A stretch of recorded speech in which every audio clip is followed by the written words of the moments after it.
सर्वांना श्री स्वामी समर्थ माझ्या यूट्यूब चॅनलमध्ये सर्व स्वयंसेवकांचं हार्दिक स्वागत आहे। तर बघा 30 एप्रिल रोजी आहे अक्षय तृतीया। अक्षय तृतीयेचा पूजेचा शुभ मुहूर्त कोणता, अक्षय तृतीयेला वस्तू कोणत्या खरेदी करण्याचा शुभ मुहूर्त कोणता व अक्षय तृतीयेला कोणत्या वस्तू खरेदी कराव्या याचा आजचा हा व्हिडिओ आहे। आणि बघा अक्षय तृतीयेचे तिथी ही 29 एप्रिल रोजी संध्याकाळी 5:31 सुरू होईल आणि 30 एप्रिल रोजी दुपारी 2:12 समाप्त होईल। उदय तिथीनुसार 30 एप्रिल बुधवार रोजी अक्षय तृतीयेचा सण साजरा केला जाणार आहे। तर अक्षय तृतीयेच्या पूजेचा शुभ मुहूर्त बुधवारी 30 एप्रिल रोजी पहाटे 5:31 पासून तर अक्षय तृतीयेच्या पूजेचा शुभ मुहूर्त सुरू होईल आणि तो दुपारी 12:18 असणार आहे। तर अक्षय तृतीयेच्या दिवशी आपल्याला कोणकोणत्या वस्तू खरेदी करायच्या आहेत त्याबाबतचा आजचा हा व्हिडिओ आणि अक्षय तृतीयेला वस्तू खरेदी करण्याचा शुभ मुहूर्त आता मी तुम्हाला सांगत आहे। 30 एप्रिल रोजी सकाळी 5:41 पासून ते दुपारी 2:12 आपल्याला अक्षय तृतीयेला वस्तू खरेदी करण्याचा शुभ मुहूर्त आहे।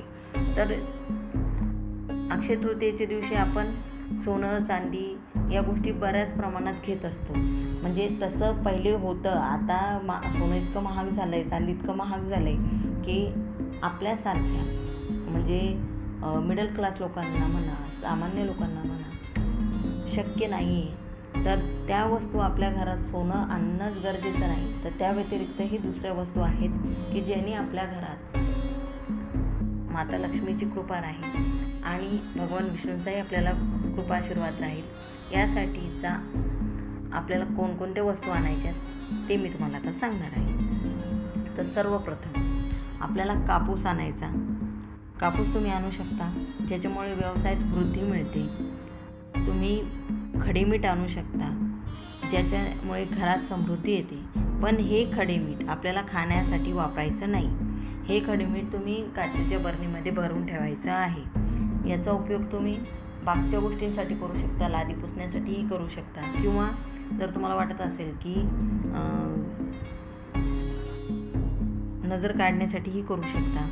त्यानंतर मातीची भांडी, जे लोक बाकीच्या गोष्टी नाही एफर्ट करू शकत, नाही घेऊ शकत, तर त्यांनी मातीचं भांडं आणलं तरीही चालेल। पिवळी मोहरी आपल्याला आणायची, ही देखील सोनं चांदीच्या एवढीच आपल्याला मौल्यवान आहे। हे सर्व स्वामी सेवकांना माहिती आहे की पिवळी मोहरी किती गरजेची आहे। आणि आपल्याला 11 कवड्या आणायच्या आहेत। पिवळ्या कपड्यात ते गुंडाळून आपल्याला लक्ष्मीदेवीला त्या अर्पण करायच्या आहेत, ज्यामुळे आपल्या संपत्तीमध्ये कधीच कमी येत नाही, म्हणून आपल्याला कवडी आणायची आहे। गोमती चक्र देखील भगवान विष्णूंना आणि माता लक्ष्मीला प्रिय आहे। कमळगट्टेची माळही तुम्ही घेऊ शकता, पिवळं कापडही तुम्ही आणू शकता, नारळही घेऊ शकता, चांदीचं दागिनेही घेऊ शकता, तुम्ही सोन्याचे दागिनेही घेऊ शकता, चांदीचं नाणंही घेऊ शकता, अत्तर आणू शकता आपल्या स्वामी महाराजांसाठी किंवा धने आणू शकता। त्याचबरोबर तुम्ही तांदूळही आणू शकता, ज्याच्यामुळे ह्या वस्तू आपल्याला देवाच्या वापरासाठी वापरता येतील। अशा वस्तू ही आपल्यासाठी सोन्यापेक्षा काही कमी मौल्यवान नाही आहे।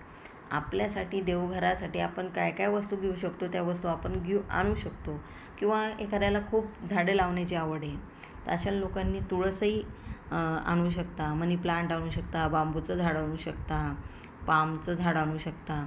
अशा बऱ्याचशा गोष्टी आहेत ज्या तुम्ही घेऊन येऊ शकता, त्या आपल्यासाठी लक्ष्मीवर्धकच आहेत।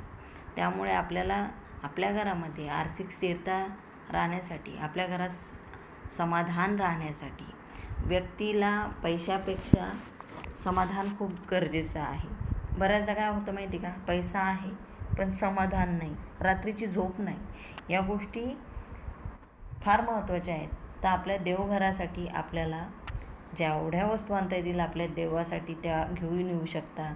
बाकीच्याही गोष्टी आहेत जे लोक एफर्ट करू शकतात सोनं चांदी तेही घेऊ शकतात, कारण अक्षय काल टिकणाऱ्या गोष्टी आपण आपल्या घरात आणायच्या आहेत। तर झालेली सेवा ही महाराजांचरणी मी रुजू करते. छोटीशी माहिती होती ती जी तुमच्यापर्यंत मला पोहोचवायची होती. आणि व्हिडिओ आवडला असेल लाईक करा, शेअर करा, सबस्क्राईब करा. सर्वांना श्री स्वामी समर्थ.